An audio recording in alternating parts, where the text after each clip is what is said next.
Gen students and welcome back to Soldier Unplugged. In today's lecture, we are going to be covering about active voice, basic and its structure. Okay? Active voice also plays a very important role when you're attempting your examination because it comes in your error spotting or finding the error, right?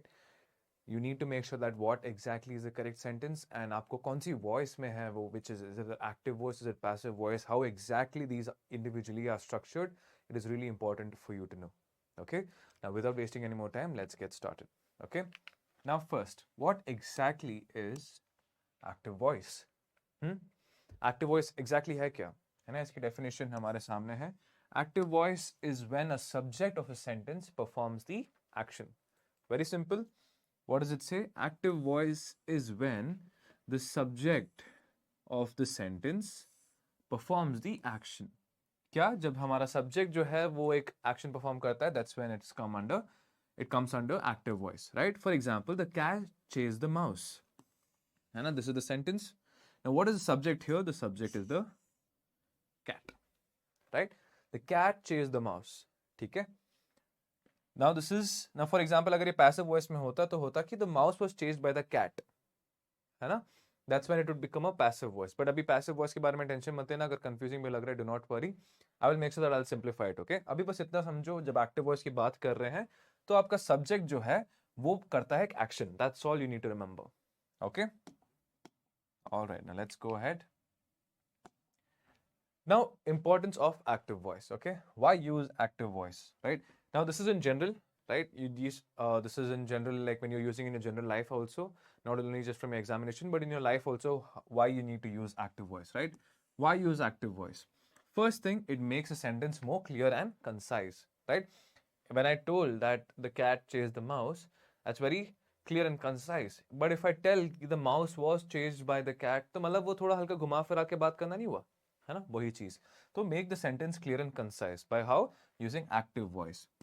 Focuses on the doer of the action, right? Now, for example, you need to focus on the cat, right? The cat chased the mouse. अगर कुत्ते ने mouse को chess किया, cat ने mouse को chess किया, अगर मेरे को ये क्वेश्चन का जवाब देना है तो how would I emphasize, what word would I emphasize on? Cat, right? So it focuses on the doer of the action, okay? And the third would be enhances readability and engagement, right?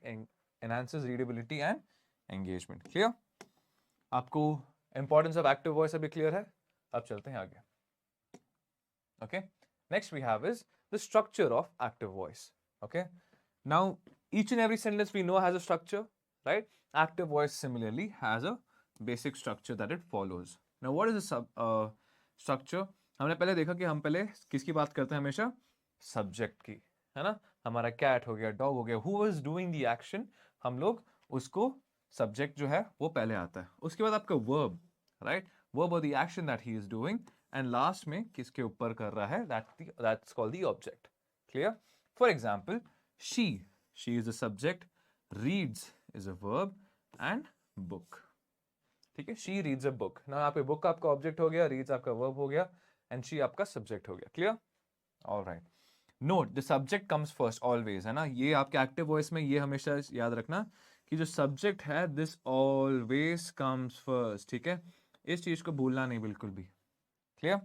हमेशा ये याद रखो, when we are talking about active voice, it is always subject, then the verb and then the object. Clear? Understandable? ठीक है. अब आ जाते हैं कि आइडेंटिफाई कैसे करें सर इसको, कि कौन सा एक्टिव है, कैसा है. ठीक है? पहली बात तो identify the verb in the sentence. जो आपका वर्ब है उसको आइडेंटिफाई करो, है ना? जैसे अभी हमने रीड्स पढ़ा, है ना? जो आपका वर्ब है उसको आइडेंटिफाई करो. डिटरमाइन हु और what is performing the action. ये डिटरमाइन करो कि कौन एंड क्या बोलते हैं, कैसे, मतलब कौन कर रहा है basically, who and what is performing the action, है ना? तो वो एक बार पता चल गया. Alright. Now for example, sentence is John threw the ball, right? John is performing the action, है ना? तो हमें पता चल गया ये, okay, John and threw the ball, right? So basically John is a subject, ball is the object. वो John ने क्या किया? Object को है फेंका, है ना? Threw, right? So हमने क्या किया? पहले हमने verb find out किया, okay, threw, okay. Next हमने determine who is performing the action, John. ठीक है? And we are also seeing that it's in the first position, तो हाँ, ठीक है, John threw the ball, hence this is active voice. ठीक है? अब इसका सब्जेक्ट क्या है देखो. John performing the action, right? Subject हमारा क्लियर है यहाँ पे, ये मैंने आपको ऑलरेडी बता दिया है। John basically performing the action, clear? Okay, very simple. Okay, इसमें ज्यादा आपको अपना दिमाग लगाने की जरूरत नहीं, एक बार बस पता चल गया क्या एक्टिव एंड पैसिव वॉइस है, आपकी जिंदगी भर के लिए आपके दिमाग में रजिस्टर हो जाएगा, ठीक है? अब आ जाते हैं एक्टिव वॉइस की कैरेक्टरिस्टिक्स पे, ठीक है? कैरेक्टरिस्टिक्स बोल सकते हो, ट्रेड्स बोल सकते हो, ठीक है? पहली बात तो the subject performs the action, हमेशा याद रखना, the subject performs the action. Sentences are direct and to the point, घुमा फिरा के बात नहीं होती जैसे पैसिव वॉइस में होता है। एक्टिव वॉइस में एकदम टू द पॉइंट बात करते हैं, the sentences are direct and to the point. Commonly use in everyday communication, clear? हम इसको अपनी रोजमर्रा की भाषा में भी यूज करते हैं, ठीक है? क्लियर? ऑलराइट, अब आ जाते हैं एग्जाम्पल्स, है ना? हमने अभी इतना सब कुछ पढ़ लिया, क्या एक्टिव वॉइस है, क्या उसका स्ट्रक्चर है, सब्जेक्ट पहले आता है, फिर उसके बाद वर्ब आता है, उसके बाद ऑब्जेक्ट आता है ना? तो अभी इसके कुछ एग्जाम्पल्स भी देख लेते हैं, ठीक है? एग्जाम्पल्स क्या है? द टीचर क्या है? Okay, explains, okay, the topic, clear? Teacher क्या आ गया आपका यहाँ पे? सब्जेक्ट आ गया, क्या कर रहा है? एक एक्शन कर रहा है ना? Performing, the teacher is performing the action, right? Teacher is explaining the topic, right? The players, right? Again ये आपका क्या आ गया? सब्जेक्ट आ गया। द प्लेयर्स सेलिब्रेटेड, सेलिब्रेटेड आपका एक्शन आ गया, दे celebrated what? There victory, clear? Very simple, आराम से एकदम अभी पहचान सकते हो कौन सा एक्टिव है कौन सा पैसिव है, ठीक है? अब आ जाते हैं डिफरेंट टेंसेस, है ना? वेरी सिंपल, ऐसा कुछ है नहीं, मैंने तो बस तभी एक ही पेज में तीनों टेंस जोड़ दिए बिकॉज इसमें बस आपको एक बार गो थ्रू करना है, that's nothing more that you need to learn here, okay? Present tense, right? He writes a letter, यहाँ पे ही क्या हो गया? ही आपका सब्जेक्ट हो गया, राइट्स क्या हो गया? आपका action, and letter is your object, clear? Same चीज पास्ट टेंस में आओगे, ही का वही रहेगा, he becomes a subject, wrote past tense में आ जाएगा, राइट? राइट्स का रूट हो जाएगा, एंड लेटर वैसे का वैसे रहेगा आपका ऑब्जेक्ट, ठीक है? फ्यूचर टेंस में again he will become the subject, will write ये आपका क्या आ गया? Future tense, right? And letter eventually becomes the object, clear? Very simple, alright. अब आ जाते हैं हमारे कॉमन मिस्टेक्स पे, ठीक है? कॉमन मिस्टेक्स में कभी कभार अवॉइडिंग पैसिव वॉइस कंफ्यूजन होता है ना?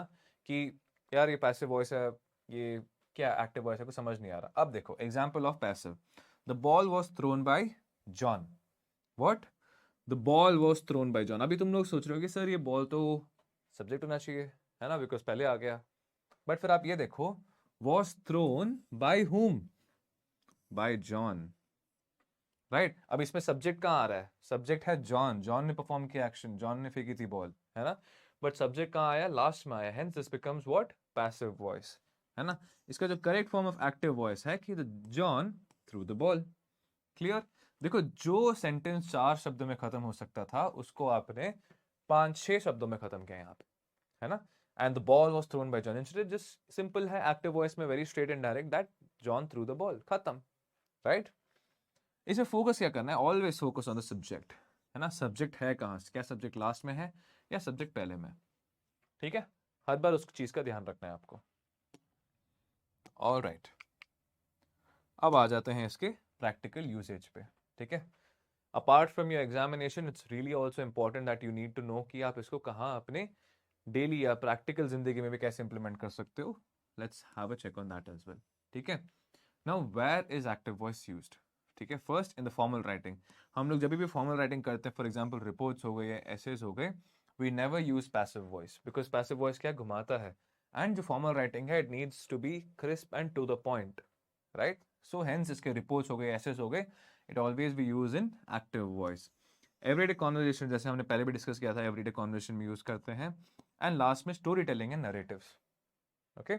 Storytelling and narratives also use active voice, okay? Perfect. अब आ जाते हैं क्विक रिकैप, है ना?